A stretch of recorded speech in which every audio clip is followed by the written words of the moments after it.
Hello, curious creatives out there. This is Mike Kepka coming to you again with another episode of the podcast where we talk about results-based video strategies. Today, we're actually steering slightly off topic from the usual data-driven lingo. Our guest today, a longtime friend of mine, Sean Stipp. Sean and I first met in photojournalism studies at Ohio University in the 90s, some time ago. I moved west and he went back to Western Pennsylvania to work for the hometown paper, the Tribune Review, which has become a multi-platform news organization. Largely, they cover Steelers, Pirates, Penguins, and anything local news in Western Pennsylvania. Now, he's the director of visuals and special projects editor at the Trib Live, overseeing everything visual in the publication. He says they get more than 30 to 50 million clicks per month, so clearly they're doing something right. Sean, so good to have you on the show today. How are you doing? I'm doing well, Mike.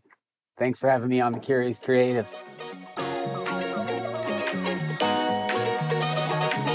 You're listening to The Curious Creative with your host and video expert, Mike Kepka.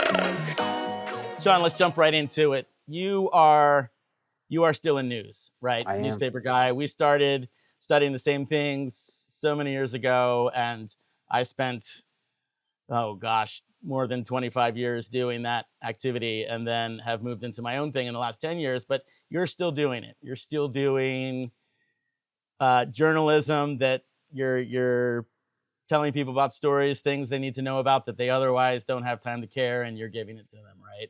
You know, I wanted to, before we go too far in the basic moves, I wanted to touch on AI. Everybody's talking on that these days. And how do you, where's the value in having authentic stories done by professionals that we know are vetted? There's a trust there, I would imagine. Tell me the value. The value is being able to call a human being and ask them to verify that they created the image, that no undue post-processing was done on the image, that, that the image could enter, public space and in a way that allows people to feel that they can trust the image in the way that, helps them learn or extract something about current events, right? You have an awful lot of people that go to Trib Live every day, week, month, right? And tell me about that relationship you have with those viewers. We have a complex relationship with our audience, right? We want to give them images that are content, that are pretty, that are fun to consume and look at. But we also want to give them images that provide broad context to important stories. And we've got a lot of important stories going on right now. And I think one of the biggest stories is the ICE story. It's really starting to happen in a lot of communities. And these are just important events that need to be documented, and having real journalists in the field to verify the events is fantastic, because we've seen how powerful cell phones can be. And I don't want to diminish that, because when you look at Minneapolis, the cell phone has been an incredibly powerful tool for democracy. But at the same time, it's also nice to have professional journalists out there that verify, that hold themselves accountable to professional standards, that are sensitive to the responsibility that they bear to the audience and to the subjects that they report on. Now, the Tribune Review, now Trib Live, has been around for how long? I mean, you're an established brand. So, yeah, we've been around in some form since the 1850s, 60s. We can go back to microfilm from that era, and it's always incredibly fascinating to do so, to kind of take a headline and go back into 1920 and pull a microfilm and read the headlines, the treatment, the ads, everything. It's just such a great time capsule for history. There's the daily edition, right? You can take it so people, for granted. People go there, they know they're getting, 150 years worth of credibility there. 150, absolutely. And, we're proud of our newsroom. We're proud of the journalists that work in our newsroom, that we live in these communities. We are these communities. We're the coaches on the side of the field, and, the parents at the PTA meetings. But we hold what we do pretty high. It's why most of us still are in it. There's some sort of sense of commitment to what it is you do. and why you got into it in the first place. Tell me about what you guys are covering on a regular week.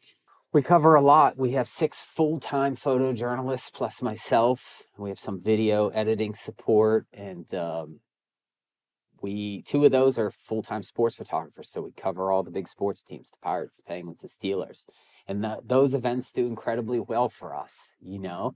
And it's nice to leverage the success of those types of stories against some of the other types of things that we do. For instance, we just released a 5-part series. Our investigative reporter, Paula Ward, got exclusive access to Mark Fogel. He was detained in a Russian prison for 3 years for bringing marijuana into the country. He's a Pittsburgh guy. And, you know, she was off the daily schedule for a couple of months while she did these series of interviews and this reporting. So we're still the news organization that does that as well. How was that represented visually speaking? That was represented visually through portrait series that we did of Mark Fogel. Upon, you know, some of the final interview sessions. But prior to that, we had been at his mom's house as she was pleading for his release. We had any number of family submissions.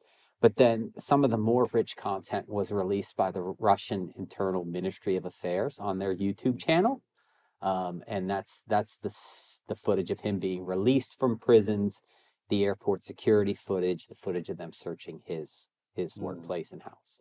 How was that received? And did you do anything to sort of expand its reach into your readership? We did any number of social promos. We did, you know, we've platformed TikTok, Instagram, Facebook. We did one overall promotion, and then we would do a video promotion on the day that each individual chapter dropped. And, you know, just a lot of old school sharing too, you know, just like kind of saying to everybody on the news call, hey, don't forget to share this big story. You know, everybody's really proud of it. And we were. And it's fantastic. Now, does it get the kind of analytics the Monday morning Steelers game gets? No. But again, you know, we all know this is the way it works. People love Steelers. They love sports. And so we leverage that performance to be able to do more meaningful work like that takes months. And there's tons of legal considerations and ethical considerations. And, you know, we put a lot of hard work in it from the time Paula starts these interviews until the time that our multimedia guys and print layout people do the final output.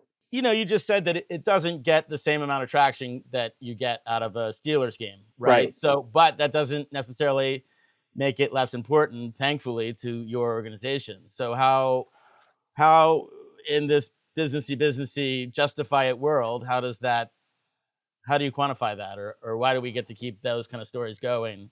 I think that the readers appreciate it, right? I think it looks good for the long-term credibility of the news organization to say, we're more than just clickbait, right? We are a comprehensive news organization. Yes, you can come for sports. You can come for breaking news. You can come for local news, hyper-local news. But you can also come for editorial writing, analysis, and deep dives. And I think the deep dives, I think they're, you know, if you had a line item for the bean counters, I think there are some, you know, difficult metrics to quantify, but I think internally your staff looks at that and it helps to motivate young journalists to say, yeah, I really want to do that kind of work that Paula Ward did. And that's what drives them to really continue to push every day. And it's those everyday pushers that are the ones that really do the best work. And one digression I'm going to take is we have a journalist with us, Masood Hosseini, who's Afghani journalist, won a Pulitzer in 2011 for breaking news photography. And he shows up at every assignment like really ready to crush it. And one of our best photos from last year came from Masood of a young girl getting her face painted at like a face painting booth. And it would be so easy to dismiss that type of assignment as small or insignificant. But he made a beautiful photograph, and it was a nice moment that the community had to celebrate and enjoy. Right. And it's just that level of commitment that he has to the subjects, to his craft, that anything becomes the next great shot. And you see it in his work. And I feel very fortunate that I worked for a news organization that continues to support visual journalism in that way. And that's not just some like ass kiss kind of thing to say. I mean, I really truly mean it. We just learned about the Washington Post eliminating its photo department. These are some extraordinarily talented people that did some incredibly meaningful work. And now they don't have that position anymore. What I was going to say about your staff, you have, you know, sports coverage that seems really important, but if you didn't have the face painting or those projects that you're talking about, would that actually make the sports coverage seem less significant or thinner? Like, are people going to come there if they don't have this sort of full picture of their community? I think so. And I think you see that, like, why aren't full on sports news organizations more popular in Pittsburgh? Right. And we have a couple that are subscription based only, but they don't have the reach that the newspapers do or the traditional media organizations do in terms of the scope of coverage and the depth of coverage and the ability to really put beat writers on teams, right? And travel with teams and really pick it apart. So yeah, it's a nice thing to be able to have. Right. I live in the Washington, D.C. area. For the listeners who've been here for a while, you know that. But I mean, I'm immediately thinking of we're missing Matt McLean's front page pictures of the blizzard that we just had a week and a half ago. And Jabin Botsford literally had second place image in the world of the assassination attempt of the president. And without those people to do those things, it's darkness. I mean, it's hilarious that their tagline was "Democracy dies in darkness," and I feel like without these 300 journalists, and then essentially eliminating the photo staff completely, I think they still have a couple of picture editors and people to move wire stuff, but to have that point of view from your community, which in DC, I used to think of the Post being like a global community or a national community at the very least, and so without that, we're relying on so much else. And I just feel like that's really going to be the end of publications like that. And I'm really hoping that, you know, people are putting feelers out there. Can we get Mackenzie Scott on this and make her think this is a project to take on to perhaps combat her ex-husband, which I know she's famous for doing in glorious ways. I mean, we'll see. It's a really devastating time for some journalism. It's refreshing to hear you guys talk about the value of community. I mean, I haven't thought about that in a while, but I used to approach it all like that. Cable cars, barbershops. You know, I made a living at the paper in San Francisco doing weekly stories about eccentric people. And it was never how they looked that made the story. It was always some sort of story that was within. And the point of that was not to showcase their hair or their outfit, but rather to tell some small little story so that somebody reading the story would relate to it. I think connecting dots between viewer and story it's always been one of my main missions. So it's just really great to hear you kind of talk about that still happening in your newsroom. And I hope we get to expand that. It's been such a dark time, you know, and especially we started the conversation with AI, and it's hard for me to go in as the visual communicator and think that that's going to help us. I mean, we use a lot of AI, as you mentioned in our interview last week, to kind of prep for this. Using AI as efficiency tools, I think, is a no-brainer. I think, why wouldn't we do that if we could, right? And I think that is in some ways going to make a lot of things more accessible in the case of stories. But you know, I'm devastated when people seem to be taking the short way out and prompting some sort of horrible image of something that doesn't really mean anything. And I'm hoping that becomes slop that people just sort of turn off. I know I do. If I scroll past it or see it somewhere, I just move along on principle, you know.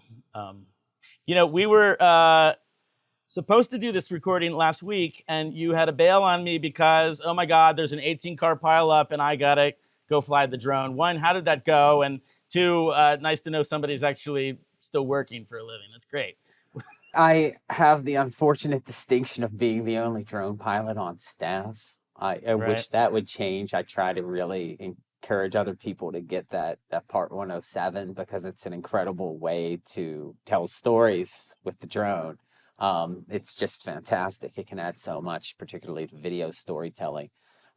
So occasionally we'll have an event where I will leave the office and I will go and use the drone. It ended up being 28 cars, but I ended up turning around because the snow up there was so bad and the winds were so bad that the ability for the drone to kind of operate in those conditions was questionable. And so I decided to play it safe. Plus, it was like 2 hours away. So I ended up getting about 2/3 of the way there and just turning around.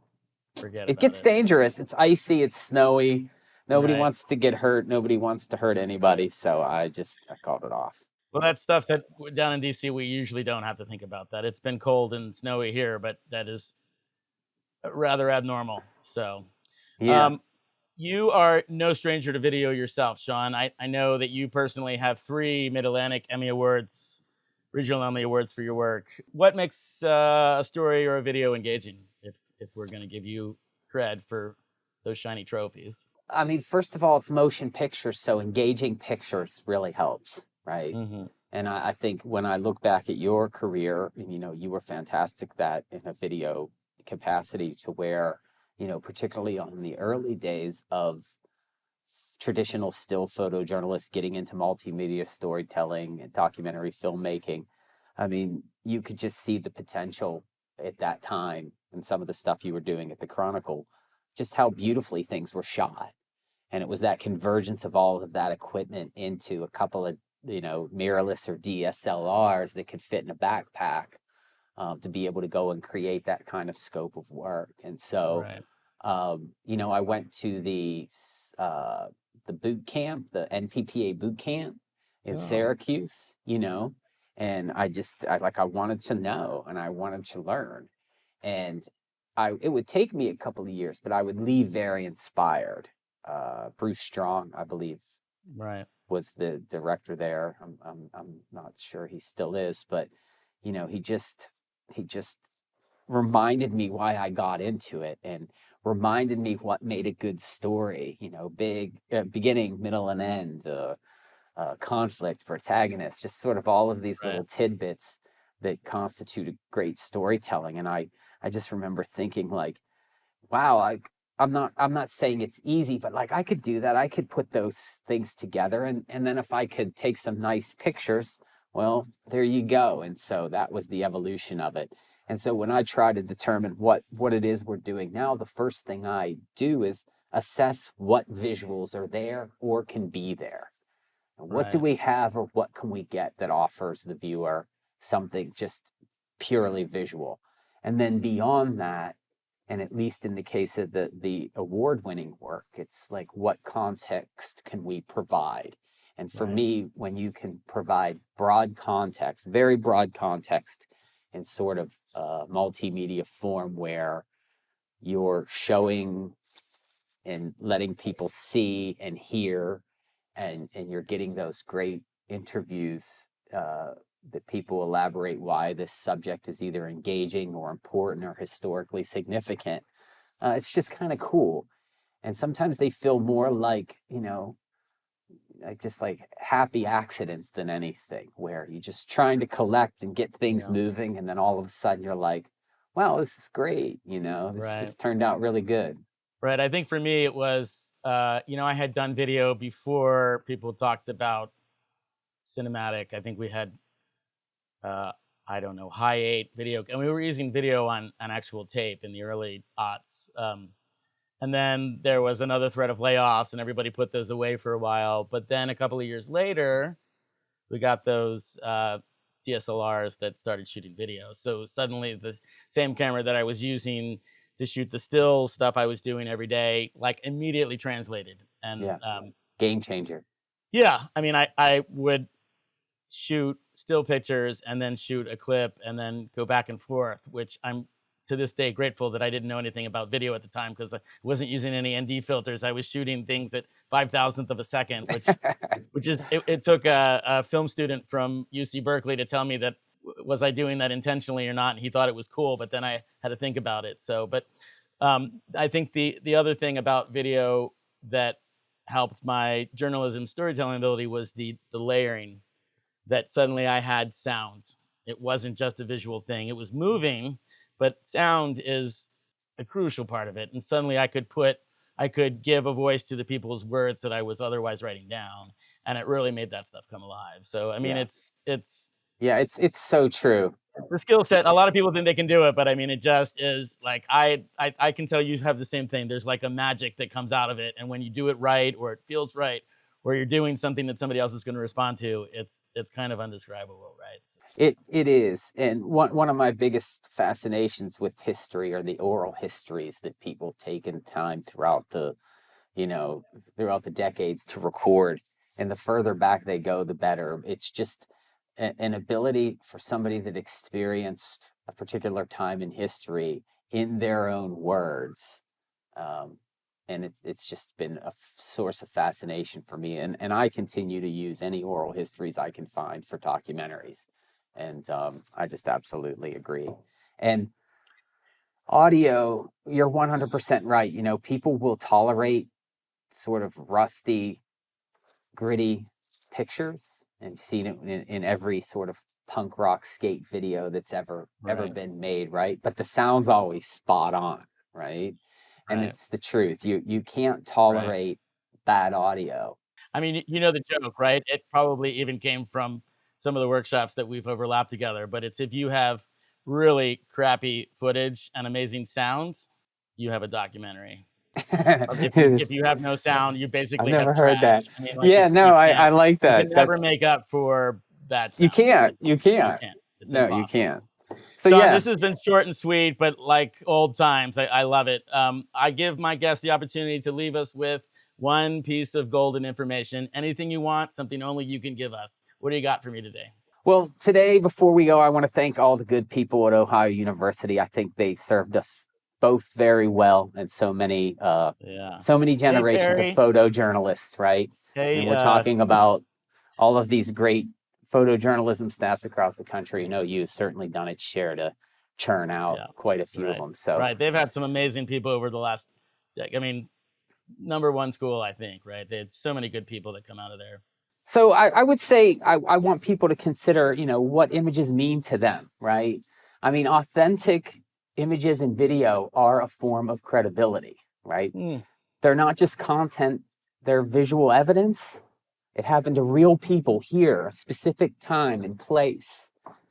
And, it's hard to sort of replace that. And so I just want people to think about that and think about how they use images to learn, right? And learning with images is at the very core of who we are as human beings. We start with images at the very earliest of ages, right?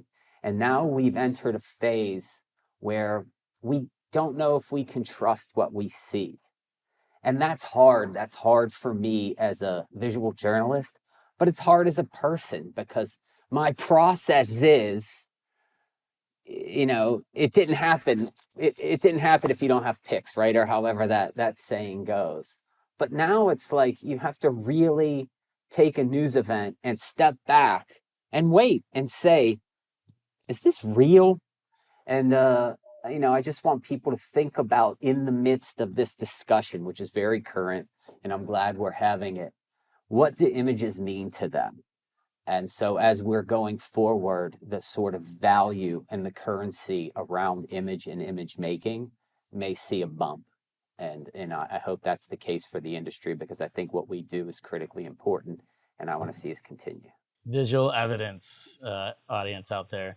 Sean, thanks so much for being on the show. We look forward to catching up with you again in the future sometime. Guys, we'll catch you at the next episode. Thanks again. Mike. Good to see you.